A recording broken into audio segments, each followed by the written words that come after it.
Kemp, and this is the HART Committee. We have some feedback there. I'm sure everybody heard it, so it sounds like it's off now. I'll call the meeting to order, and we'll do the presentations. So, your hand over the heart. I pledge allegiance to the flag of the United States of America and to the republic which stands, one nation under God, indivisible, with liberty and justice for all. And if we could have a roll call this morning. Yes, good morning. There's a lot of noise somewhere. Yes, good morning. This is Danielle from HART. Please say here if, after your name. Director Kemp? Here. Director Hardin?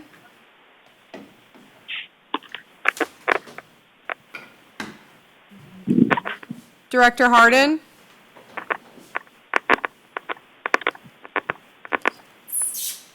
Director Castor? Here. Director McLean indicated that he would not be attending. Director Mechanic? Here. Director Overman? Here. Director Shanahan?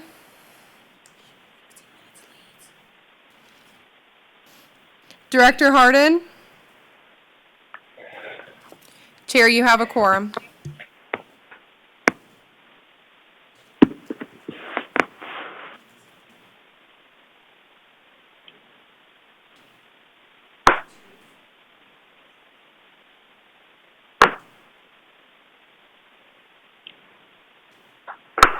Committee Chair Kemp, did you hear me?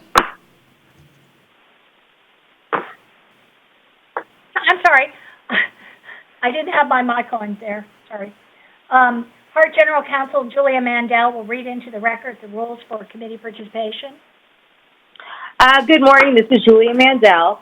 Thank you for your participation in this virtual meeting. The change of meeting location from in-person at the HART Administrative Office to a virtual meeting is pursuant to Executive Order Number 20-69 issued by the Governor of the State of Florida on March 20th, 2020, and Section 120.54 Florida statutes.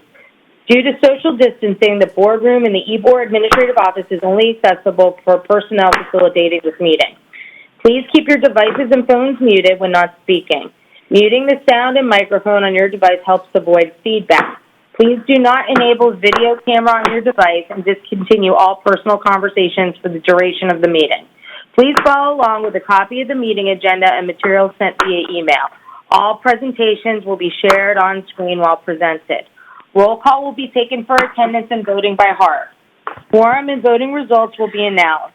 Please wait to announce your attendance until your name is called during roll call. And it's very important that you respond when your name is called, otherwise you will be marked as absent at vote. There will be an opportunity for members of the public who have pre-registered with HART staff to provide comments. General Counsel will read into the record the public comment participation rules. During the meeting, please wait until the chair asks for comments or questions from a committee or board member for each agenda item as the meeting progresses through the agenda. When you want to provide a comment or ask a question, please signal that you want to speak by activating the hand button, which is in the white circle next to your name on the screen. The hand will turn blue when activated. Staff will read the hands raised in order for the chair to acknowledge, then the participant may unmute their device and speak. Please speak your name before comment so that it could be documented for the record. Presenters, please note that all presentations will be controlled by the HART staff. Ensure your name, title, company, organization for the record. Please say next slide when needed, and staff will progress through the presentation. Thank you. Again, there's someone who is not muted, and there's a lot of noise going on in the background.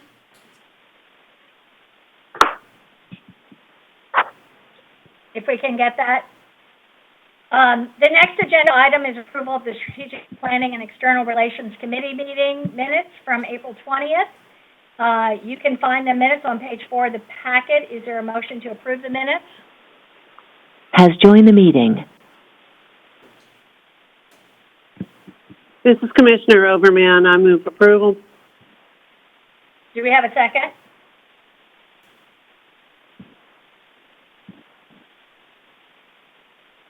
Is there a second to approve the minutes, to accept the minutes? Mayor Castor, I'll second. Thank you. And if we can, please, Danielle, restate the motion and we'll vote on it. Yes, ma'am. There was a motion to approve the April 20th, 2020 Strategic Planning and External Relations Committee meeting minutes. It was made by Director Overman and seconded by Director Castor. Please say yay or nay after your name is called. Director Kemp? Yay. Director Harden? Director Castor? Yes. Director McLean is absent. Director Mechanic? Yes. Director Overman? Yes. Director Shanahan? The motion passes 4-0. Thank you. The next item is public comments. The HART General Counsel, Julia Mandel, will read into the record the rules for public participation. Thank you. Again, this is Julia Mandel. The board welcomes public comment about any issue and concerns and has made provisions to allow for virtual public comment. Public comments offered virtually will be afforded equal consideration as if they were offered in person. Anyone wanting to provide public comment for any HART committee or board meeting should contact Danielle Arthur, Board Administrator at arthurd@gohart.org, arthurd@gohart.org, or at 813-955-2426 with your name and phone number for pre-registration. Comments are due by 5 p.m. on the day previous to the meeting. Staff will call on speakers by name in the order in which registrations were received. All callers will be muted upon calling and unmuted in the submission order after being recognized by name. Please state your full name and organization and address if desired. Up to 3 minutes are allowed for each speaker, and the speaker will be muted once time is up. Staff, please proceed to public comment. Thank you. Good morning. This is Danielle from HART. There was no one pre-registered to make a public comment. Thank you. Okay, thank you. So this concludes the public input section of the meeting. HART General Counsel will read a closing statement into the record. Yes, again, Julia Mandel. Thank you for sharing your comments and participation in this virtual meeting. Please continue to listen and view the meeting on the HART YouTube channel at www.youtube.com, #user/HART Please note that the public comment portion of the agenda has ended. A brief prompt will play, but no meeting participants will be disconnected, so please disregard the prompt. Thank you. Staff, please discontinue the public comment.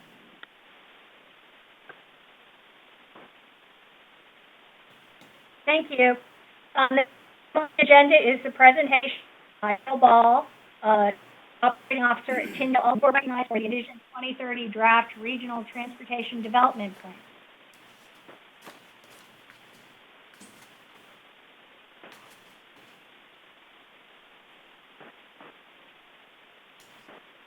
Are you there?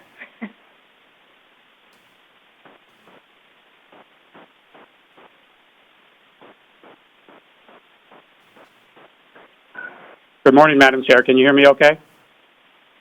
Yes, I can. Okay. My name is Bill Ball with Tyndall Oliver, and today I'm representing TBARTA to talk about the first Regional Transit Development Plan for the Tampa Bay area. Next slide, please.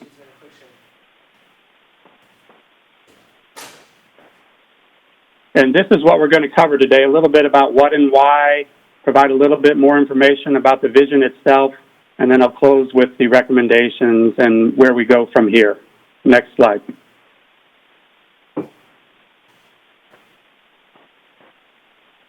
So what is Envision 2030?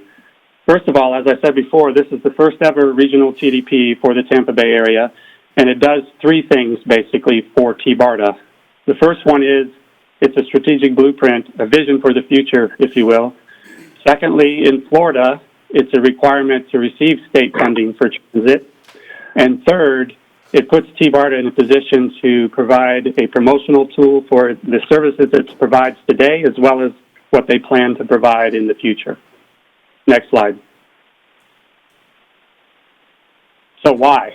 A number of these items on this slide we're starting to see TBARTA have an impact today, but until we have a greater investment in regional transit, we won't see the true benefits that we've identified in this slide here.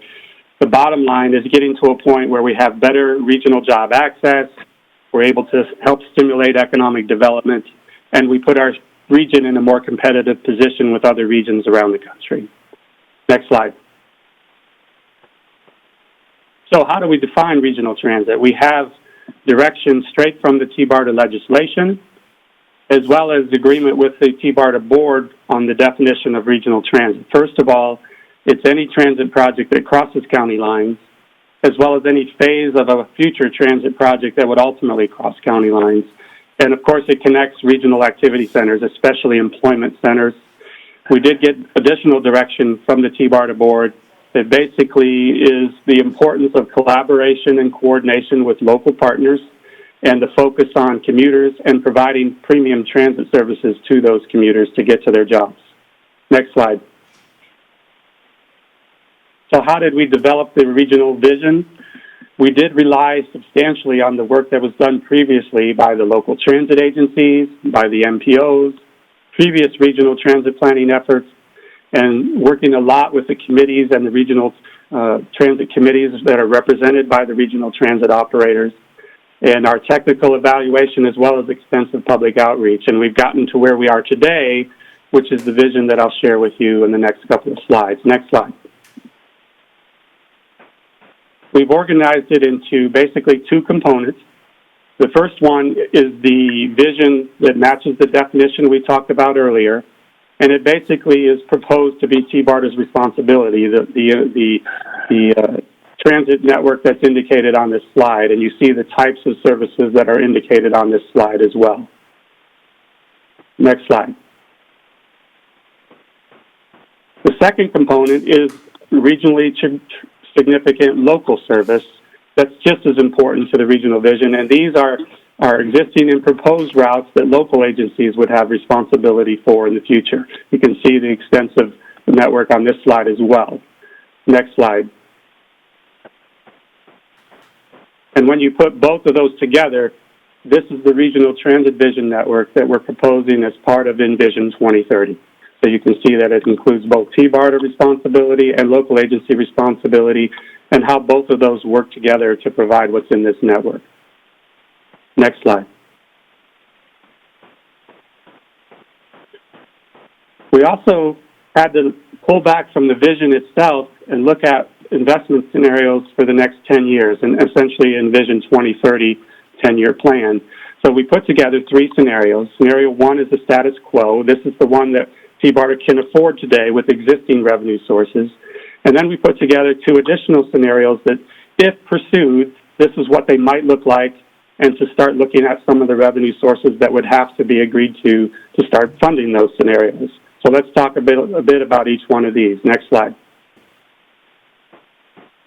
The first scenario is the status quo scenario, basically continuing what TBARTA does today. That's largely related to the Commute Tampa Bay program, which is their commuter services support, van pooling, other travel demand management support services, as well as the extensive planning efforts that TBARTA leads in terms of the regional transit efforts, including regional rapid transit, looking at transit technologies, continuing to update the Envision 2030 plan. In this scenario, there are no new revenue sources identified, basically continuing what they're doing today and assuming that the revenue that they have today would continue over the next 10 years. Next slide. Number two is the low-impact scenario, building upon the status quo.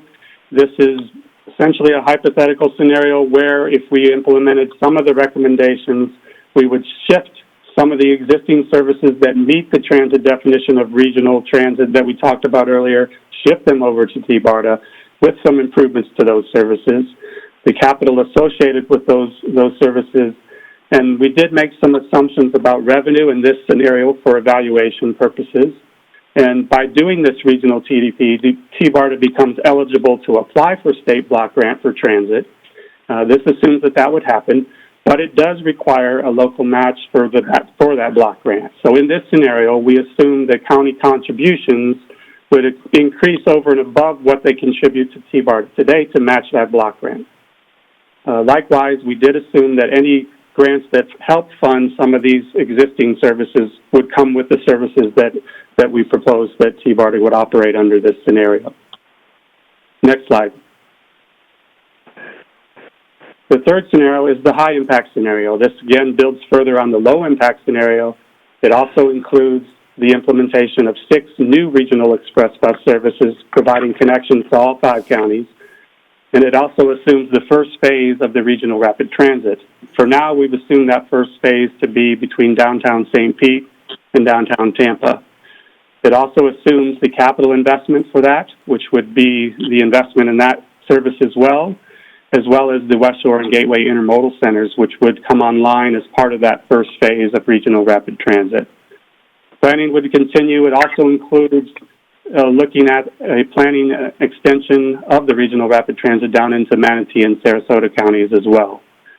In terms of the revenue assumptions for this scenario, we did look at, based on what happened in South Florida as a precedent, we looked at potentially allocating 10% of the population to TBARTA in the region, which is part of the formula for the state block grant. So it goes up a little bit based on that. And, of course, the required local match would also have to go up to match that as well. The state block grant is basically dollar for dollar, 50-50 match from local and state revenues. Next slide. And this is just a map of the high-impact scenario to give you a sense of how it pulls back from the vision we illustrated earlier, what it would look like if we were able to pursue the high-impact scenario. Next slide. We also thought it was important for TBARTA to play a role in helping look at all of the major transit projects that are being looked at throughout the region and how they relate to each other. This map shows the TBARTA projects plus local projects and gives you an idea of how they relate to each other. For example, the regional rapid transit on the I-275 corridor. It shows the passenger ferry services. It shows the Central Avenue BRT, the Florida Avenue BRT, the streetcar, and the CSX connection between downtown Tampa and USF. So there's 8 different transit projects identified on this slide and how they relate to each other. Next slide. These same 8 transit projects are shown here to give you a sense of where they are in their development process. So you can see the Central Avenue BRT in the orange bar is the furthest along at 100% design. That's followed by regional rapid transit and the streetcar in terms of where they are in their development process. But to give you a sense of how all of these projects relate to each other. Next slide. So what I wanted to talk about next was if we looked at operating costs and the revenue assumptions we made for these scenarios, what does it look like in terms of operating costs? These are cumulative costs over the next 10 years for each scenario. As I mentioned before, the status quo is the only one that's cost feasible. It's funded at $42 million, and that's the total cost over the 10-year time period. If you look at the revenue assumptions we made, you see where our deficits are based on those assumptions in both the low impact and high impact scenario. Next slide. This looks at capital costs. Same concept here, but on the capital side, you see there's very little capital investment in the status quo and low impact scenario. When we start investing in regional rapid transit and the intermodal centers, then you see the significant capital investment in the high impact scenario and therefore a significant deficit for which we would have to identify future funding. Next slide. So the next step was to put together a call to action, provide some specific recommendations for the TBARTA board to consider going forward. And we organized those actions and recommendations into 3 areas: policy, funding, and commitment and collaboration. I'll hit some highlights of each one of these to give you a sense of what we're talking about. Next slide. The first is the policy call to action. Bottom line is getting the Envision 2030 plan adopted. And what I'll emphasize is what we're in a moment is what we're specifically asking the board to adopt. But the bottom line is starting to demonstrate TBARTA's value to the partners today, and then talk about if we're able to move forward with this in Vision 2030, what those values can, again, grow to in the future. It's all about the strong coordination with the partners, presenting on a regular basis, and keeping them informed along the way as our progress to implementation. And I'll talk about this committee concept later in the presentation as well. Next slide. The funding call, obviously the most critical to being able to implement in Vision 2030 in the future. But the bottom line is putting TBARTA in a position to pursue dedicated funding for the agency, as well as dedicated funding for major transit projects in the region, like the Regional Rapid Transit.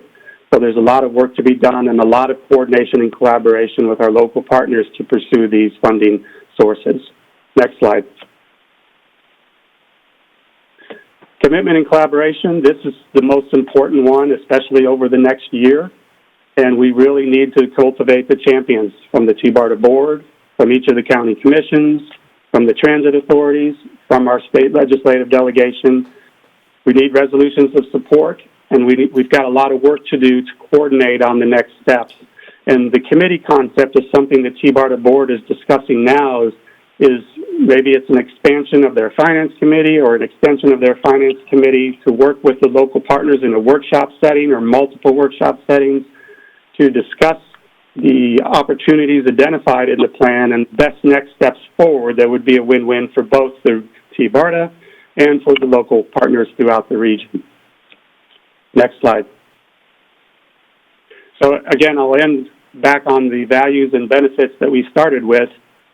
This is the target that we're moving toward in terms of putting TBARTA to help this region be in a stronger position to provide regional job access, to help stimulate economic development, and again, make the region more competitive when compared to other regions around the country. Next slide. So where we are now, we did present the draft to the TBARTA board in the April board meeting. At that point, we initiated a public comment period, which extends through June 1st. We're trying to present to HART boards and committees and PSTA HART boards and committees and other entities in the meantime, but we're ultimately looking to present a final plan for adoption at the June 22nd board meeting of TBARTA. And what I want to clarify is what exactly we're asking the board to do at that board meeting. There are three things that we're asking the TBARTA board to adopt at that meeting. The first one is we want them to adopt the regional transit vision network and concept with the understanding that it's unfunded. The second item is we want them to adopt the status quo scenario. That's the one that's funded with the sources of revenue that we have available today.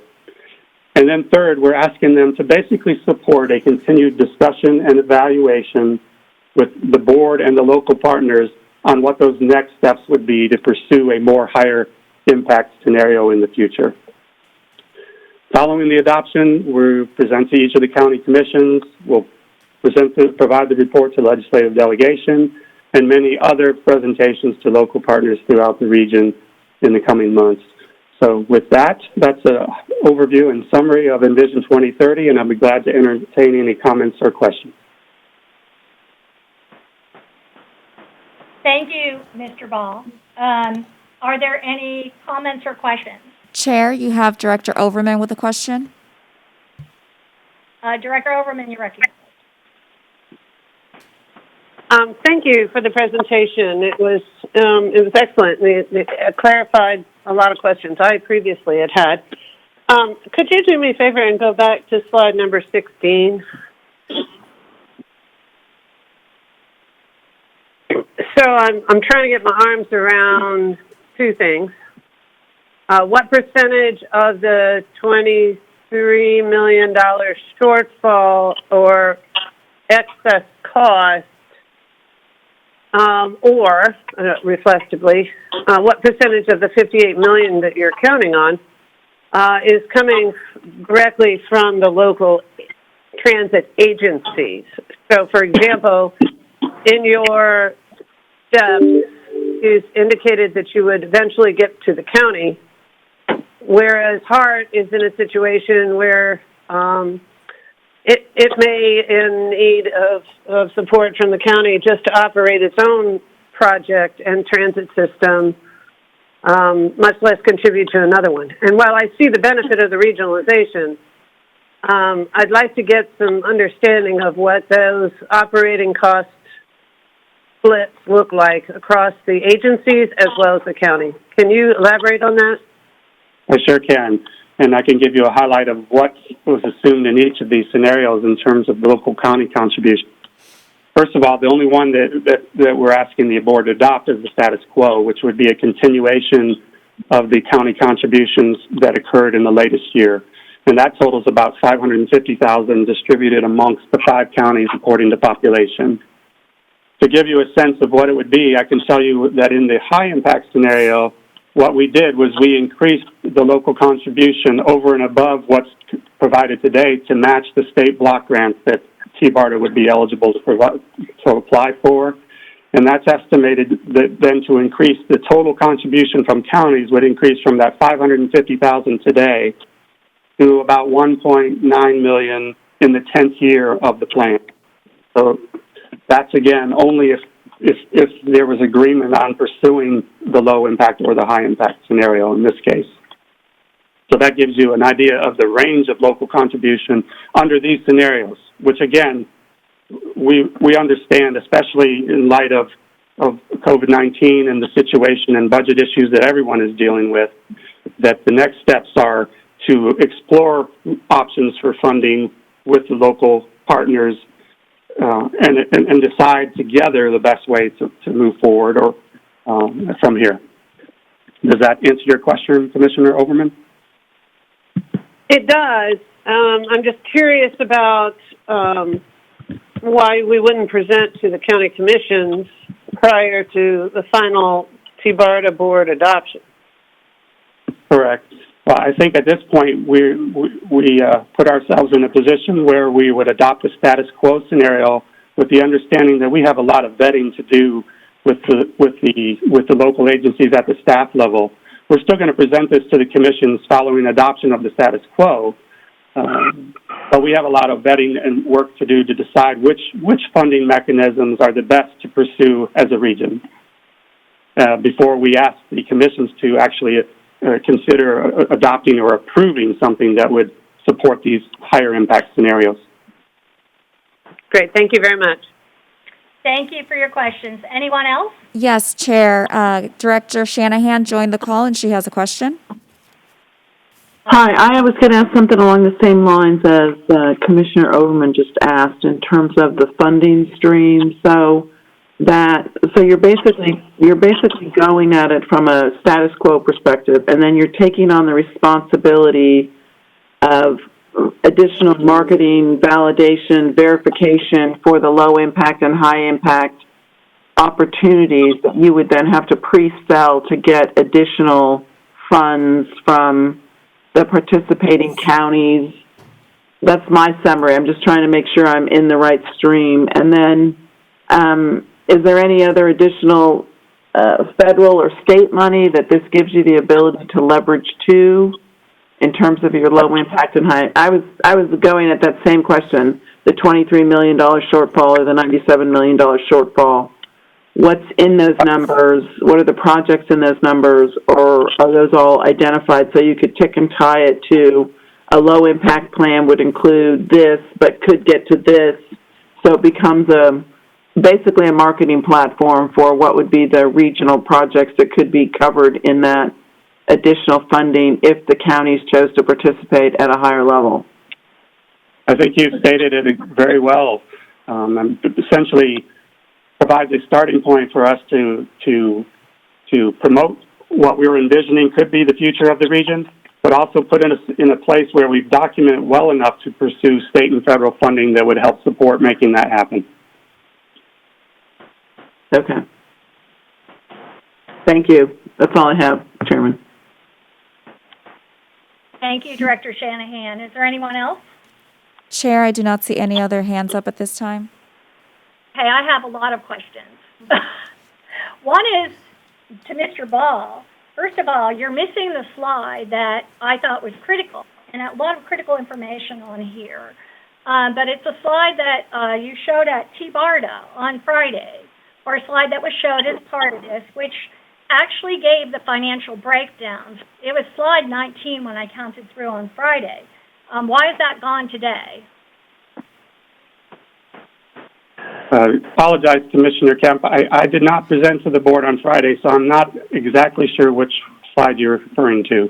Well, it's a slide that gives the costs in each scenario. The costs, first of all, which are primarily for building roads, secondly, for building parking garages, and I'd ask, and it's basically the entire project is a road parking garage plan, initially for 9,000 spaces, and now I guess they're saying, 4,000 spaces or something like that to move 300 people an hour. But all those numbers are out, and it's hundreds of millions of dollars for parking garages and roads, to me, and there was even not even anything in there in terms of operating costs or even buying a bus. As I've said before, I'm supportive of... No, yeah. If you could go back to the cost slide, please. I mean... Not that slide. It was a broken down slide that showed all... I understand what you're talking about, because I did observe the board meeting on Friday, but that was a presentation of the Regional Rapid Transit Project, which we are integrating into the Envision 2030 plan. So what I will tell you is that Regional Rapid Transit Project is included in the high impact scenario, not the full project, but the phase one, which we basically assumed would just be the part of the Regional Rapid Transit that goes from downtown St. Pete to downtown Tampa. So the operating costs, go ahead. No, go ahead. So you're saying that's only that 100X? No. The high impact scenario includes the Regional Rapid Transit Project from downtown St. Pete to downtown Tampa. It does assume what's coming out of that Regional Rapid Transit in part. It also includes 6 new regional express bus routes that we showed in the map of the high impact scenario. And in the next slide, if you'll go to the next slide, this is the extensive capital investment that I think you're referring to. Right. And it's not the 41-mile investment, it's just the investment from downtown St. Pete to downtown Tampa. Well, I would also, I'll go into that right now. So the 100X was serving, is that still operational right now? I mean, it's been operational for several years. That's the express bus that goes from downtown St. Pete to downtown Tampa. And I looked up 3 years of service on that, and the best, it was 12 buses a day, which is pretty robust service for a regional service. And at the highest point in 3 years, it was it was averaging 9 passengers a day. I'm still waiting to get the ride per passenger for that, and I'd really like that as part of any presentation so we understand. The other thing is that 6 months of ferry service or less way outdid, even though they were charging $8 to go, or $5 in some cases, to go from downtown St. Pete to downtown Tampa. 6 months of ferry service served way bigger numbers than the 100X did hourly for 3 years. And the 300X from the beaches to the airport was even less. That was the 7 passengers per bus, which is really very standard for commuter bus service. We find that it's very, very lowly traveled because there's not that need as much as there is for regular local bus service, as to Commissioner Overman's point. I'm also wondering if you can tell me, you talked about continuing the status quo, but MSDOT took $1.5 million from HART's Operations Center, which I was just talking about earlier, building grant, to give to T-BARDA last year, because T-BARDA, and they got $1 million of PSTA money too. So instead of bringing down money, it's been taking money from our local transit. Is this the strategy for this coming year to, again, this has happened 2 years in a row where our local agencies have lost money to T-BARDA that we need desperately? I'll just make a couple of comments. First of all, there was a presentation made to the T-BARTA board a few months back that provides performance information on express bus routes in the region. I'll be glad to provide that to the committee so you can see that information. It wasn't really sufficient. I did my own research. I just want to make sure you've seen what was presented before, and I'd be glad to provide that. I guess the second thing is, and the whole reason for us to pursue some workshop settings with local partners in the coming months is to make sure that we identify opportunities that increase funding from the state and federal government to the entire Tampa Bay region. And we're not trying to put ourselves in a position to have T-BARTA have an increase in funding and local agencies have a reduction in funding. That defeats the purpose. The overall goal of T-BARTA is to increase the total grants for transit that come to the region as combined. And what T-BARTA wants to do is work with the local partners to identify which ones of those make the most sense and how can we leverage dedicated funding, especially from the state, to pursue major transit projects for the region. Well, these major transit projects are relying on, as well, local contribution of county commissions, as you've just said, correct? Mm-hmm. I mean, yeah. big parking garages and roads you want to build, which is the essence of the project. You're asking for money from the county commissions to match it. I've always maintained that it should be status number 1, which is express buses that are supported by FDOT for operations, and it does the same. I do not understand why there was a need ever to put out there 9,000 parking spaces, or now 3,800 or whatever parking spaces for moving 300 people an hour. I really think that it is, it's not cost effective. It doesn't make sense, and it doesn't meet our needs. But I'll keep going at that, and I hope that I would never want to see our county commission supporting this. As to Commissioner Overman's point, we, if anything, need to make our local services more robust, and we're desperately cutting local services at this point, or would have without coronavirus, because we don't have the resources. And to be asked to do contribute to this kind of service, which is hasn't ever proven to be very cost effective at all. But I hope that by the next time we can have the 100X numbers, and also trip for a ride for the 3 years, so people can understand that better, and the numbers that happened the other day at FDOT. At T-BARTA, so that we can see what this really implies, and people have a good idea of it. Be glad to provide that. Thank you. Chair, I see hands from Director Overman and Director Shanahan. Commissioner Overman, you're recognized.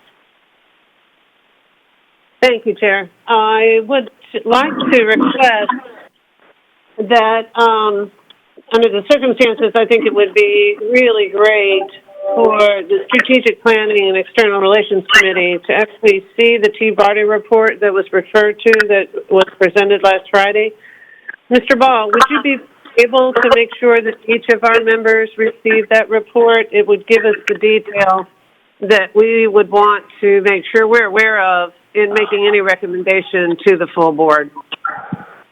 Absolutely, we can provide that. David Green, the Executive Director of T-BARTA, is on this line as well, and we will make sure you're provided the presentation that was given to the T-BARTA board on Friday. Excellent, thank you very much. That's all I had. Commissioner Shanahan, you're recognized. I'm sorry, I think my hand was still up from the last time, Chairman. I don't have anything further. Okay. Is there anyone else that would be recognized? Chair, there are no other questions. Great. Okay. Thank you so much. Thank you very much. Thank you. We'll move on to the next presentation, Legislative Services Procurement.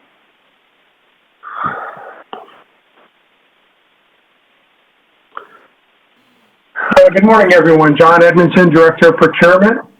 This morning we'll be talking about an upcoming solicitation for legislative services. Next slide, please. HART currently holds 2 contracts with Holland and Knight, one for federal legislative consulting and one for state and local government relations. Each of those contracts expires in September of 2020.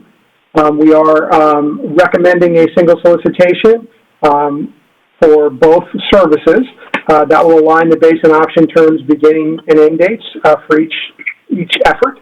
That will also hopefully provide a potential single vendor contract for streamlined administration and billing rather than 2 separate contracts with the same vendor.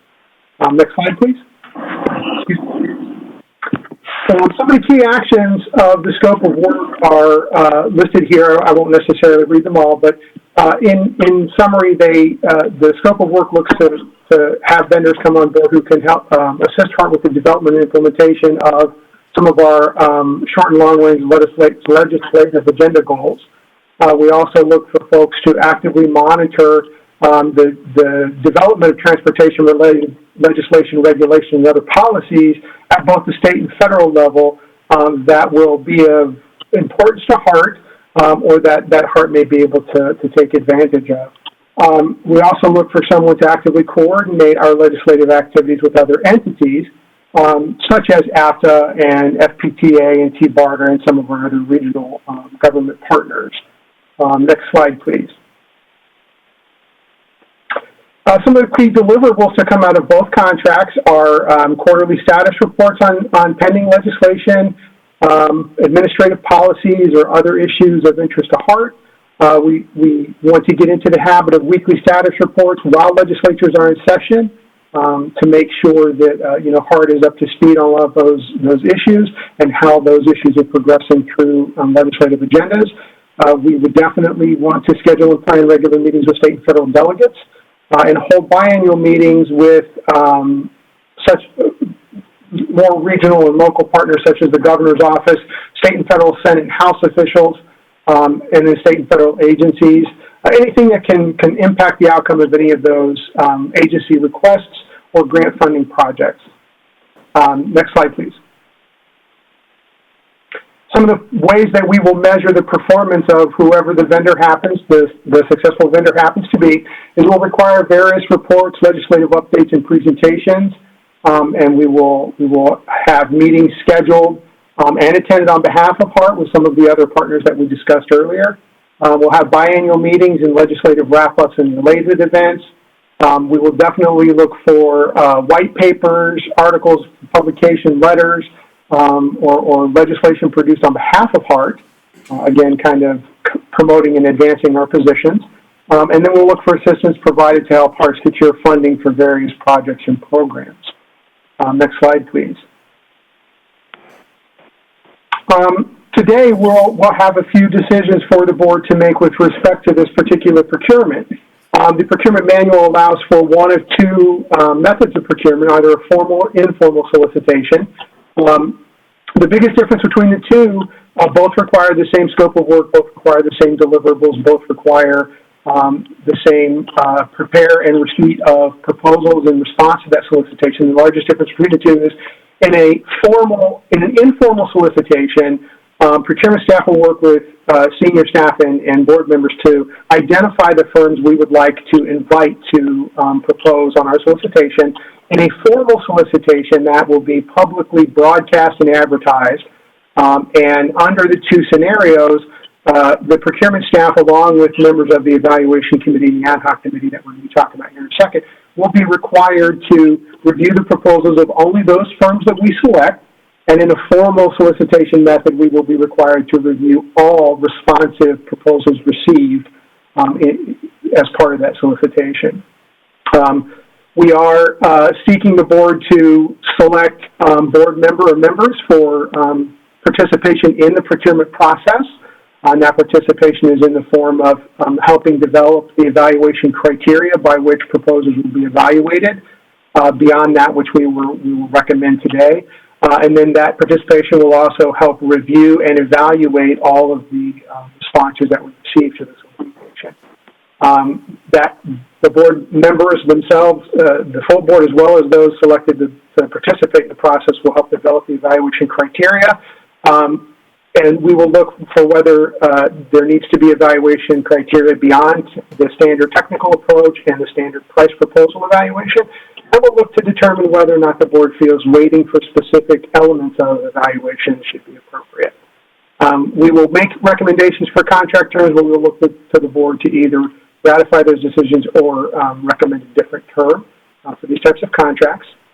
And then we'll look at the criteria and ask the board to weigh in on how it is we select the firms for interview. We will recommend a maximum number of no more than 3 of the top firms, but we will look to the board to determine whether or not they want to narrow that to 2 or expand it to greater than 3. Next slide, please. Again, here's our recommended procurement strategy. We do recommend a competitive solicitation process. That's the full formal process where we advertise the solicitation and we accept and review all responsive proposers. We are looking for a board member to serve or to participate in the evaluation process. We recommend a member of the Strategic Planning and External Relations Committee, as this is directly related to the activities of that committee. We also recommend the evaluation criteria of 70% of the total overall score be based in the technical evaluation and 30% be based in the price evaluation. We recommend a 2-year base term with 2 one-year options. A 2-year base term allows us ample time to understand how the selected firm operates, build a good working relationship with them, and evaluate the success of that relationship. And if it is not as successful as we feel it needs to be, then it allows us opportunity to resolicit. And then we will look for the top 3 firms to be allowed to come before the full board and make presentations and allow the full board to kind of absorb that information and make their recommendation for which firm would be best to represent her. Next slide, please. This is our timeline for that procurement strategy we just laid out. In June of 2020, assuming that the full board approves the procurement strategy that we just identified, we'll go ahead and issue, well, first of all, we'll go before the board and ask them to approve that strategy. Once that strategy is approved, we'll go ahead and issue the solicitation. In July of 2020, we expect the proposals to be received and reviewed by the Procurement Evaluation Committee. And that, again, we'll have at least 1 recommended board member on it. In August, we will go before the Strategic Planning and External Relations Committee and make recommendations for those 3 firms, 3 firms that we believe are the highest scoring firms, and ask that they be allowed to present to the board, to the full board of directors, for why they should be the best firm and to represent our legislative interests. And that vendor presentation will take place at that September 2020 board meeting. And then we will pull the board and get their comments, and then we'll ask the board to basically review and approve the contract award at that time. Next slide, please. Any questions or comments on this solicitation process that we've laid out today? Chair, you have a question from Director Overman. Director Overman, you're recognized. Thank you, Chair. John, thank you very much for explaining all of that. That's very helpful. I did have a quick question. Historically, has our legislative legal representation attended the Strategic External Relations Committee meetings or provided us with a regular report as we address different agenda items, not just during the legislative process? It's a good question, Commissioner Overman, and I'm going to have to defer that answer. I've only been with HART for a year, so in order to get a more historic perspective on that, I will ask one of our more senior executive staff to kind of weigh in and answer that question if they can. Director Overman, Go ahead. This is Lorena Hardwick. Historically, I believe that whoever the firm has been has only come to HART a couple of times throughout the year to make presentations of any outcomes and or obviously to prep the board for upcoming legislative session and then any outcomes at the end of the legislative session. But for sure, I think it's something that we would like to work with whoever is chosen as we move forward to be a more active participant and allow for some opportunities for the board and for the committees to do some strategy sessions with them. Excellent. That's what I was looking for. So I really appreciate those comments. It is, especially given where we are right now, as well as what we anticipate as an economic future and state budgets, I think it's critically important that we have a very active relationship with our, our advocacy team, and that be done primarily at the Strategic Planning and External Relations Committee until there's some consensus, and then move on to the board. But like I said, I've been on the board not that long, but I didn't notice that being part of our process, so I'm looking forward to seeing how that is incorporated within our solicitation. Thank you. Thank you, Commissioner Overman. Just to comment on that, Commissioner Overman, I can tell you from the first 2 years that I was on the HART board, 2017 to 2019, we had a legislative committee, but the chair didn't convene it. It wasn't convened for, there was barely any meetings in my first 2 years, and I was concerned about that and raised it several times. But so there wouldn't even have been a chance at that time for someone to report. I know that Lorena wasn't there and John Edmondson, so I should give you some background information, but I think it's a great point. Is there anyone else? No, Chair, I don't see any other hands this time. Okay, great. Thank you. Thank you, Mr. Edmondson, for that presentation. And we'll go next to the presentation for City Transit Master Plan Study.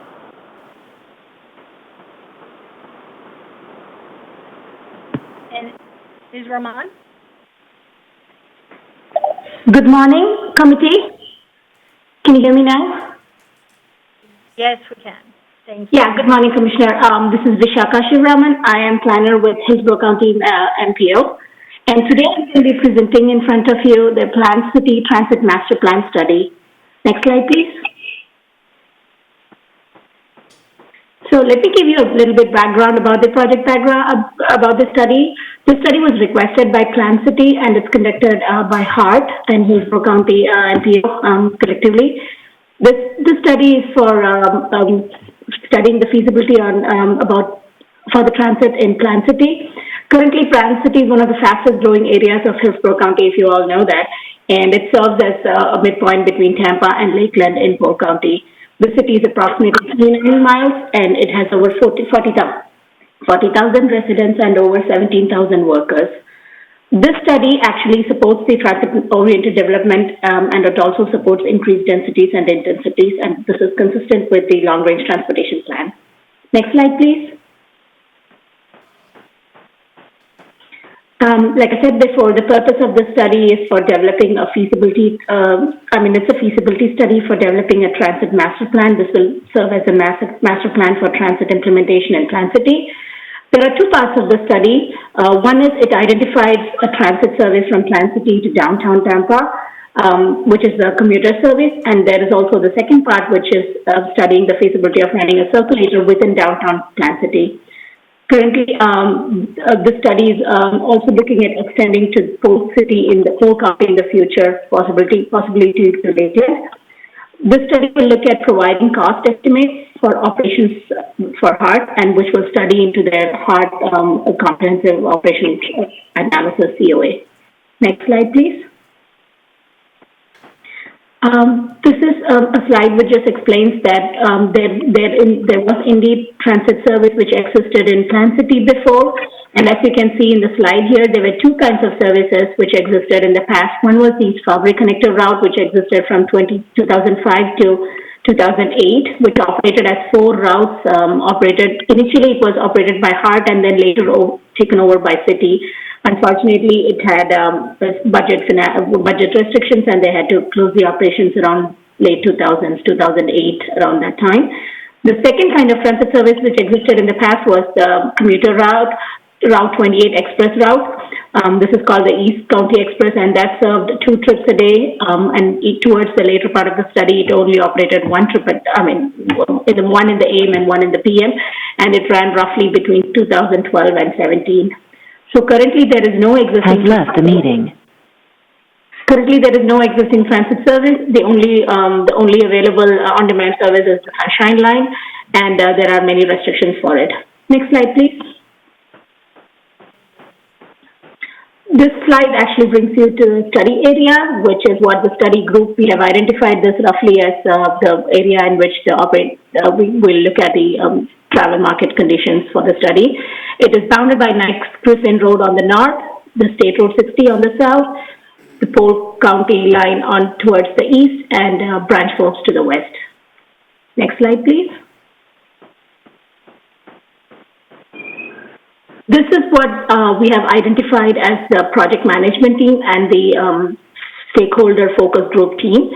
I'm just going to list out, everybody's listed out here, but project management team includes NPO and HART staff, and the stakeholder team is comprised of Plant City, the Polk County, TPO, hospital, the Hillsborough Community College, and other organizations listed here. Next slide, please. So far, the study actually started in January of this year, and it was we had planned it as a 6-month study, but currently due to the COVID conditions, it is a little bit we have flexibility of extending it. So this slide, I just wanted to show you what we have done in the past with regards to public engagement.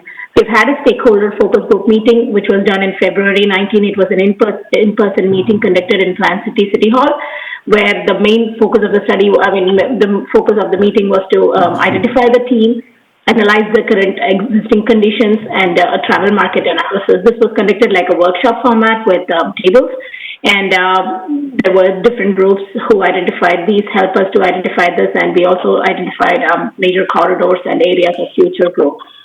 The second stakeholder meeting is coming this week, and this is conducted as a virtual meeting due to the situation, and this will help us to identify better alternatives, and we will be presenting survey for feedback on alternatives to the team, and we will be collecting that back from them. In the future, we are planning to have a public open house based on these identified alternatives. We will be presenting it to the general public, and that will help us to narrow the alternatives, but the date hasn't been set yet. Next slide, please. Next slide, please. These are some of the presentations we have conducted in the past and what we have on the agenda. The initial presentation was done to the Plant City Council and the Planning Board back in January and February, and now we are presenting to the HART Board. We will be presenting the study to the updates are going to be presented to the MPO committees and the board also, and the final recommendations are going to be coming to the MPO board, the HART Board, and the Plant City Board. That will be the end of the presentation. Can I move to the next slide, please? I just wanted to show you a quick tentative schedule. As I mentioned before, initially we had planned this as a 6-month study, but currently we have extended it. We have the capability of extending it to September, and the various timelines are identified here. We have had, as I mentioned before, we have had a stakeholder meeting in February. The next one is coming now, and the final results will be presented somewhere in August. July, August is when we are looking to wind up the study. With this, I think that's the last slide. Is there any, just wanted to show you that these are the next steps. Alternative analysis, which will be more focused alternatives. We will be, like I mentioned before, this study will look at the planning level cost estimate, so that we will be evaluating that and presenting the final results at the completion of the project to the committees and the board. If you have any questions or any comments, if you can ask me. Are there any questions or comments? Chair, at this time, I do not see any hands raised. Thank you, Ms. Khan, for your presentation. Thank you, Commissioner. Thank you for listening. Thanks. So this concludes the regular business for today. Is there any old business? New business? Hearing none, the meeting is adjourned.